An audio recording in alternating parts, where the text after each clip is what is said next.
nakuha ang Midawel, Maymar, Junette. Tulugid ka bukang imong pangalan. Actually, ma'am, ko na siya, name na siya gikan sa panganay na kung igsoon padulong sa ako. Sige daw, ang imuhang six eldest. na kabuo.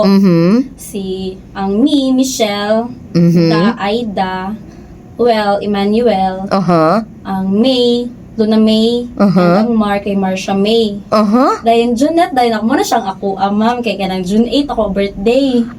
Okay. Grabe gipagtiyagaan gyud og Grabe ka ako, ma'am.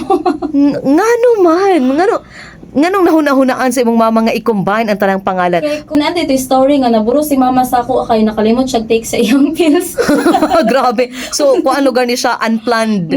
Unplanned ka nga nabuhat. So, mo na siya ang reason behind your name. Midawel, Maymar, Junette. It's me is Michelle, Aida, Emmanuel, Lona May, Lona May, and Marsha May, Junette. Pero asa gipangkuha inyong pangalan? Tanan nga mga names. Ang nabalaan na ako, ma'am, si Kuan.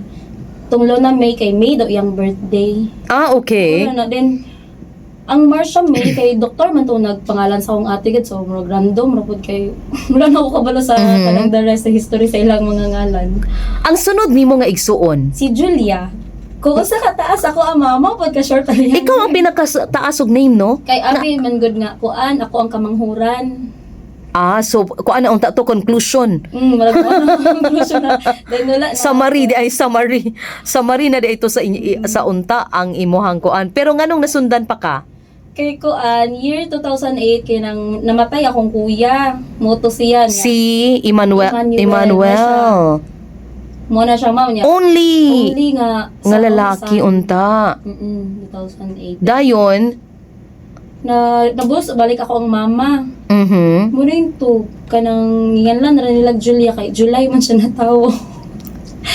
Pero usa na, Julia, lalaki? Babae na. Babae. So wala na mo'y lalaki. Wala na, babae may tanan. Oh,